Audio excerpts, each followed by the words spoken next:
Bueno, ¿empezamos? Sí. Buenos días a todos, muchísimas gracias por estar aquí. Hoy hace un mes que se constituyó, o que hubo, el primer Consejo de Ministros del Gobierno de Rajoy. Podemos decir que llevamos un mes de gobierno del Partido Popular. Y en este mes, yo creo, se están tomando medidas de austeridad y de control del gasto público, medidas encaminadas a reducir el déficit, encaminadas a generar confianza para reactivar la actividad económica y encaminadas como objetivo primordial para la creación de empleo. En este mes de gobierno, aunque ni nos han dejado los 100 días de cortesía por parte del principal partido de la oposición, desde el Consejo de Ministros o desde el Gobierno de Mariano Rajoy se han adoptado medidas importantes, muy importantes. Pero antes de entrar a hablar de las medidas económicas, a mí sí que me gustaría hacer una pequeña reseña sobre la estructura del Gobierno. Se ha reducido en un 19% los órganos directivos, lo que es un cumplimiento de la anunciada política del Partido Popular de austeridad y recorte del gasto público. De 15 se ha pasado a 13 ministerios, se han eliminado 16 secretarías de Estado, dejándolas en 23, y se han quitado 30 direcciones generales. No solo en cuanto a la estructura, sino en cuanto al equipo humano, el gobierno o el equipo de gobierno de personas que ha incorporado Mariano Rajoy son personas preparadas, rigurosas, serias, capaces de buscar soluciones a los problemas de España y además personas con solvencia a nivel europeo, a nivel internacional. Quiero destacar que en este gobierno Mariano Rajoy no ha hecho primar ni cuotas de sexo ni cuotas territoriales. Simplemente Rajoy ha elegido a los mejores para sacar a España de esta crisis. Miren, el gobierno del Partido Popular ha recibido la peor herencia de la democracia.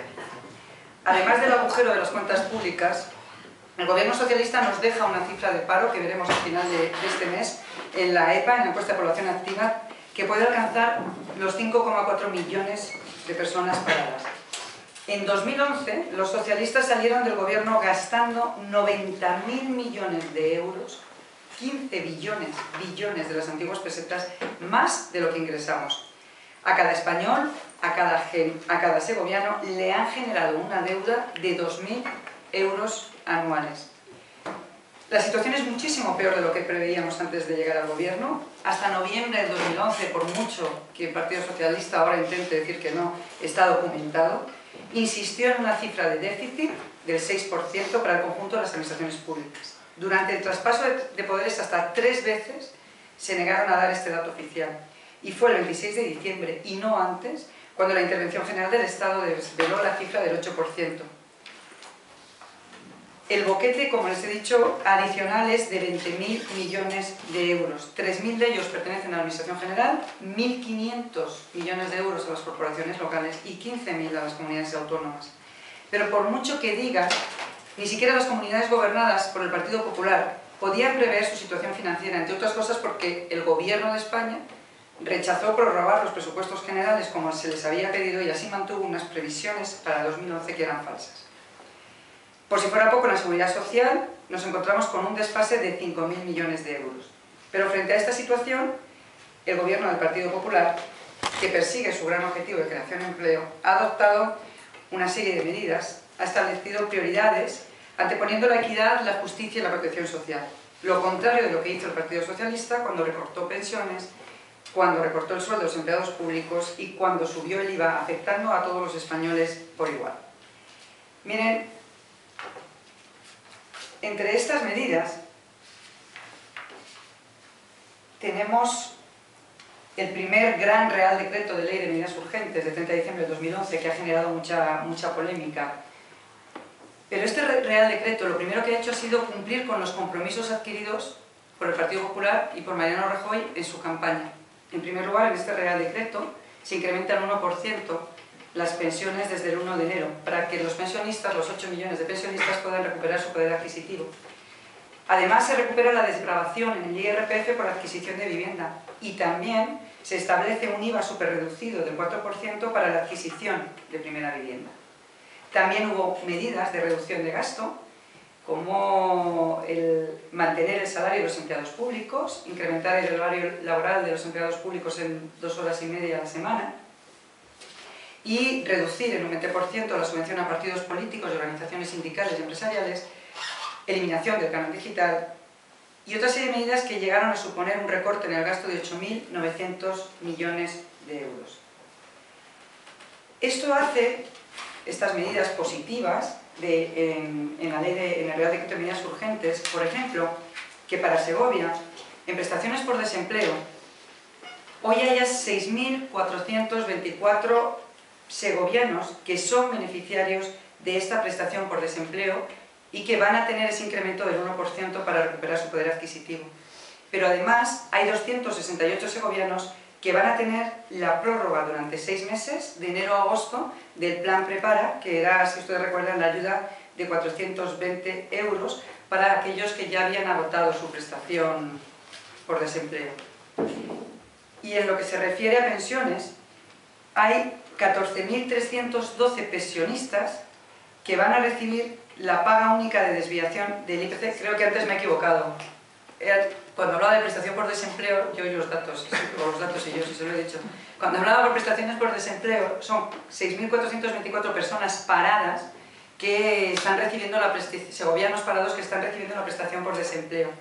Y de ellos, 268 van a recibir además la paga durante 6 meses de 420 euros, que ya habían agotado la prestación por desempleo y la van a tener a mayores.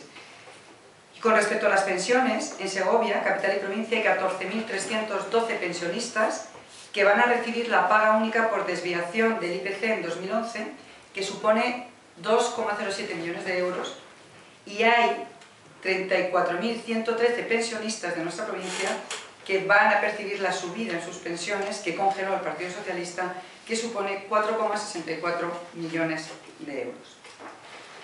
Además de estas medidas que implican compromisos adquiridos, además de estas medidas de reducción de gasto, también hay 2 medidas que han llamado mucho la atención, que son medidas de incremento de ingresos. Se han adoptado 2 medidas, la subida del IRPF y la subida del IBI. Son 2 medidas extraordinarias para una situación excepcional y extraordinaria, unas medidas excepcionales y extraordinarias, porque la subida del IRPF es una medida temporal, solo para 2 años, 2012 y 2013, y es una medida progresiva. No se aplica a todos por igual, como en la subida del IBI, que a todos nos afecta igual independientemente de nuestros ingresos, sino que aquí dependerá de lo que se ingrese. El que más tiene, más paga. Y hay unos tramos desde un 0,7% a un 7% en las subidas de este impuesto. Miren, de los 19 millones de contribuyentes de IRPF en España, a 5.300.000 personas no les supone ningún incremento la subida del IRPF. Esto es un 27,4% de la media nacional. Pero esta media nacional no es igual para todas las comunidades ni todas las provincias. Por ejemplo, en Castilla y León, de 1.253.000 contribuyentes de IRPF, no les afecta o no les supone ninguna subida a 364.000 personas, un 29%. Y en Segovia, de 75.000 contribuyentes, no les afecta a 22.619 segovianos, a un 30,1%. Si quieren en tributación conjunta o individual, en tributación conjunta el total de contribuyentes o declaraciones son en Segovia capital y provincia 17.954 y no les afecta 7.551. Y en tributación o declaraciones individuales el total en Segovia son 57.098 y no afecta a 15.068.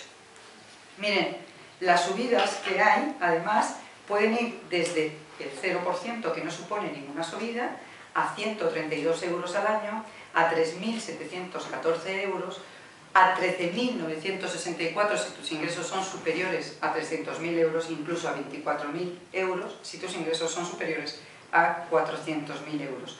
Esto lo que implica es que es un incremento o una tasa, este incremento que es totalmente progresivo y que el que más tiene, más paga. Lo que se ha primado es la justicia y el equilibrio y la solidaridad social. Con respecto al IBI, decirles lo mismo. Una vivienda a valor de mercado de 150.000 euros, si el año pasado pagaba 150 euros, ahora va a pagar al año 15 euros más, 165.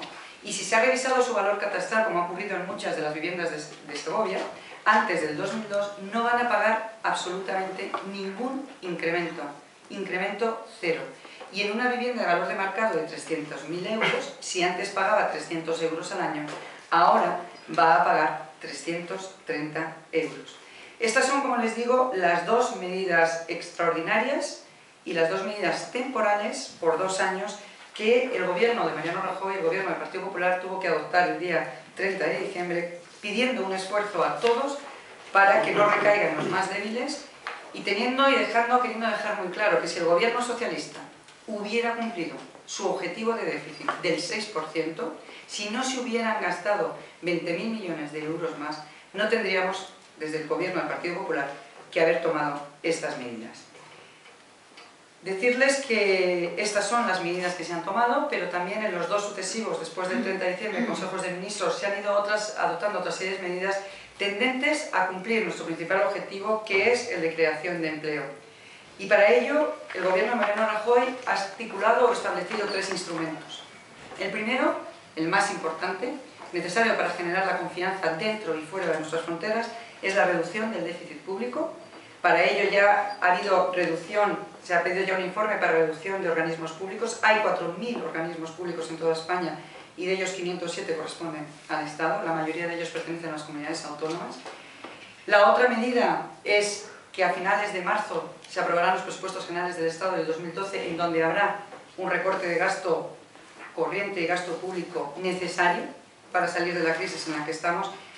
Y otra de las principales medidas que ya se ha puesto en marcha y que probablemente en el próximo Consejo de Ministros y en febrero puedan presentarse al Congreso de los Diputados es la Ley de Estabilidad Presupuestaria. Ustedes ya conocen que se ha hablado con las comunidades autónomas. Se trata de establecer un techo de gasto a las comunidades autónomas y a las corporaciones locales y al Estado, en definitiva a las administraciones públicas, para que las administraciones no gasten más de lo que pueden gastar, algo a lo que ya nos habían acostumbrado. Es prescindible que nadie viva por encima de sus posibilidades, y esta ley de estabilidad presupuestaria es clave para que las administraciones además no absorban toda la financiación y esta financiación pueda llegar a las pymes y a los autónomos, que una vez más volverán a ser los motores de la recuperación económica. Ustedes ya saben el compromiso que se ha llegado con las comunidades autónomas de techo de gasto.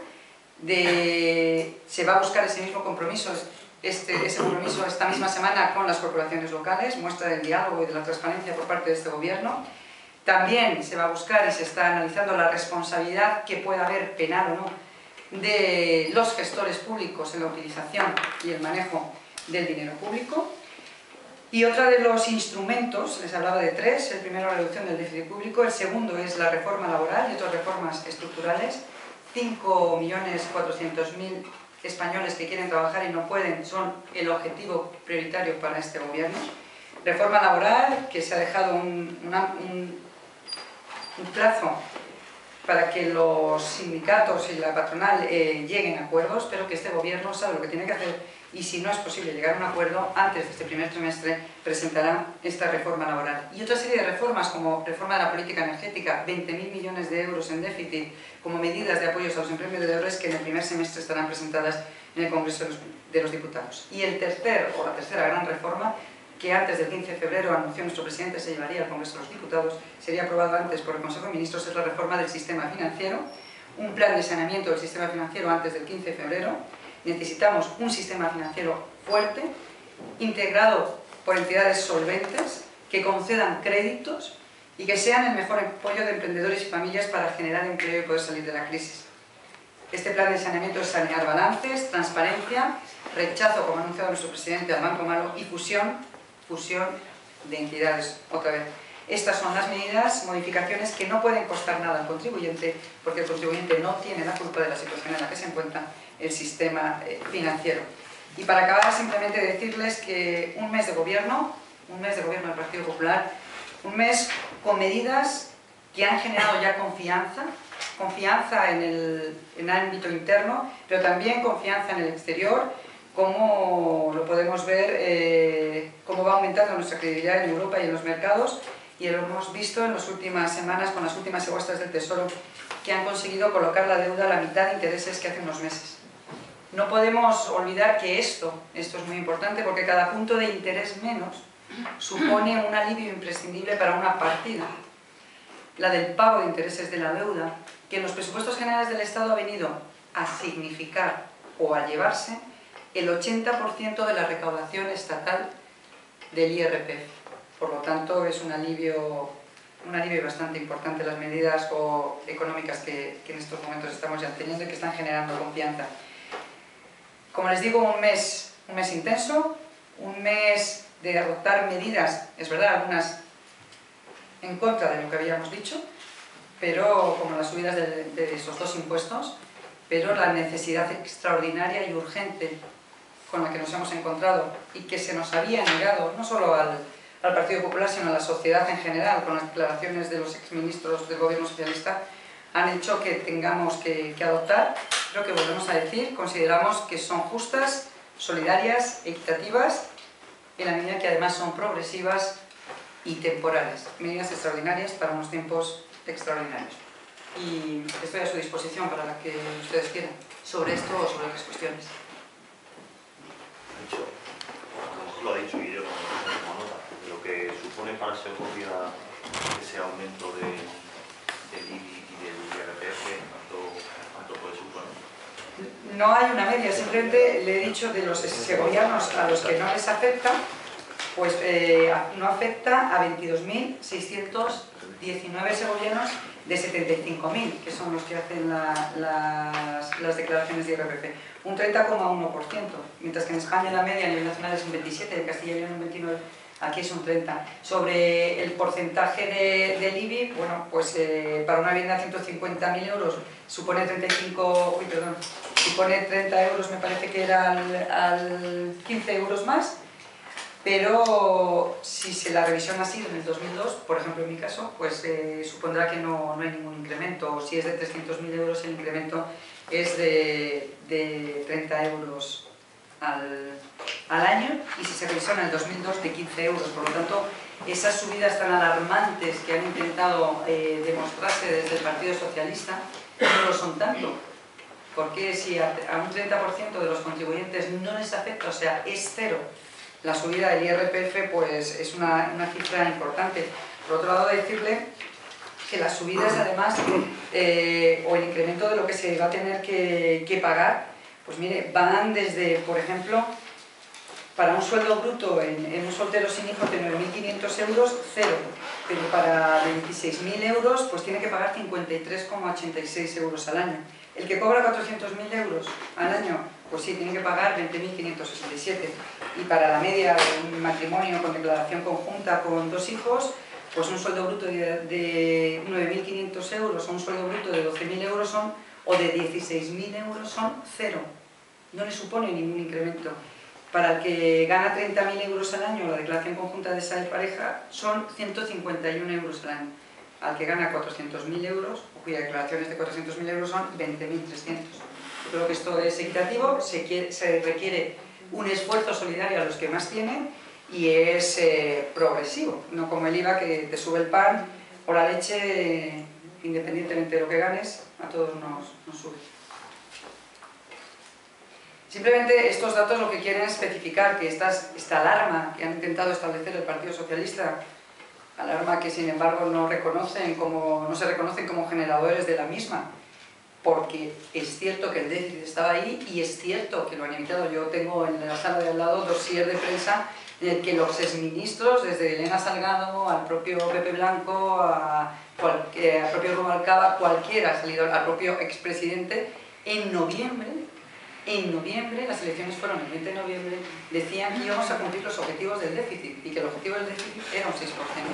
Y esto ha supuesto que cuando el Partido Popular ha llegado al gobierno se ha encontrado el 26 de diciembre con que había 20.000 millones de euros, que se dice pronto, gastados de más y que se habían ocultado a los españoles. Entonces, salir alarmando a la ciudadanía con lo que supone esta subida de IRPF cuando nos vamos a encontrar con una encuesta de población activa de 5.400.000 parados en España, la más alta, y con un déficit de 2 puntos superior al que teníamos, pues implicaba que hubiera tenido que adoptarse medidas muy importantes, en contra, es verdad, de lo que habíamos dicho, pero sabedores de que son las únicas medidas que podíamos adoptar. Y además yo estoy convencida, y a lo mejor alguno considera que esto no debería decirlo, y lo digo a título personal, estoy convencida que si nosotros hubiéramos anunciado durante la campaña que iba a haber que subir algún impuesto como consecuencia de la situación económica que nos encontraban, los españoles nos hubieran dado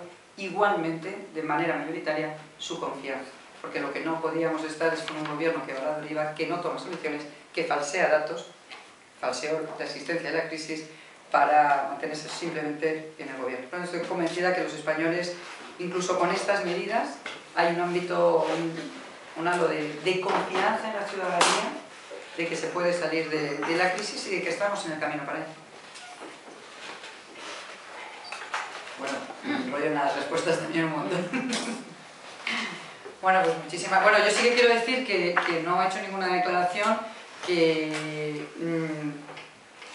con respecto al suceso del robo que ha habido en el santuario de la Fuencisla y el destrozo que han hecho de la imagen de Nuestra Señora de la Fuencisla, que, bueno, un rechazo a actos, este tipo de actos, y otra vez de lo que han dicho todos los segovianos, ¿no? No se trata tanto del valor de lo que pueda haberse llevado o de lo que se haya sustraído, sino de que se considera como un atentado a algo que es muy nuestro, practiques o no la religión católica, pero sí a alguien que es muy nuestro, que es la Virgen de la Fuencisla, y que espero que todas las administraciones, que sé que lo van a hacer, que desde la Junta de Castilla y León se ha dado ya el paso y la propia Diputación, de aportar todos los medios necesarios para recuperar, que la imagen pueda tener otra vez su señorío. Y ya está. Pues muchísimas gracias y buenos días a todos.